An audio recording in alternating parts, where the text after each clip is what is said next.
Stop waiting for someone to save you. Made you think about it, but he is not your savior. I was thinking about this the other day, and I realized how dangerous that mindset actually is.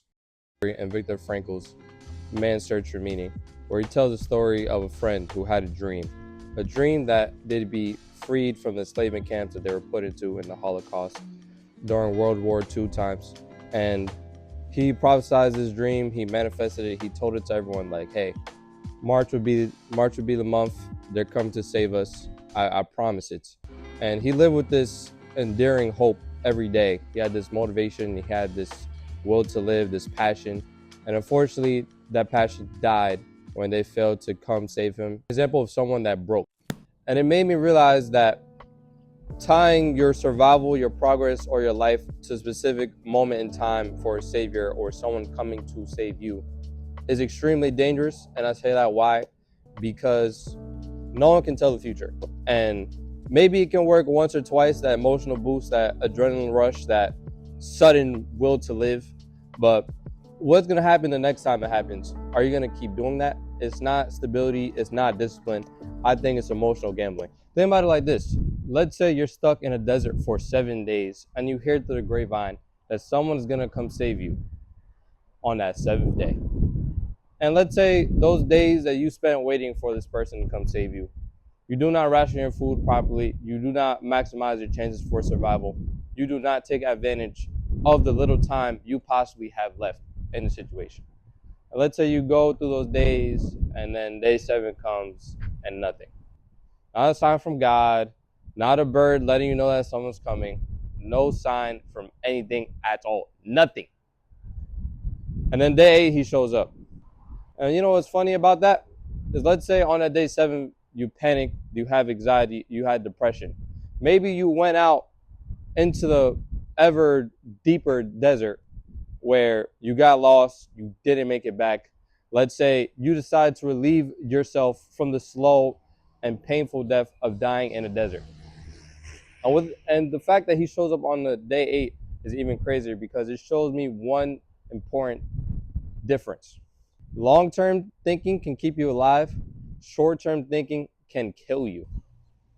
And if you think about it, it makes sense because systems, religions, groups, governments are all examples of humans being conditioned to being saved, conditioned to getting help.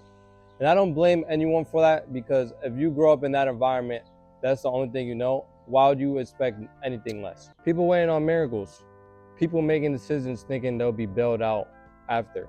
People not doing long-term thinking are all examples of a pattern that many humans have and that we have been conditioned to have. We have lost our ability to think in terms of survival instincts. We have lost our ability to think without thinking someone is going to save us. And those two things are the main issues that we have as humans and why I say this statement. We have forgotten how to rely solely on ourselves. Now compare that to someone like Spike Spiegel from Cowboy Bebop.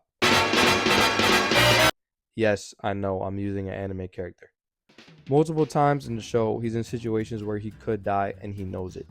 He's not delusional. He's not sitting there thinking someone's going to save me. He accepts death when it's right in front of him. But before that moment, he does everything in his power to survive. Every move is intentional. Every decision is his. Yeah, he has people around him. Yeah, sometimes luck is involved, but he never accepts it. He never moves like he's owed a miracle. That is the mindset, to do everything you can and whatever happens, happens. That is discipline, survival, and reality all exemplified in human form and action. And I'm not saying don't ask for help. I'm not saying do not pray to your God. I'm just saying you came here by yourself, you're living by yourself, and you're leaving by yourself.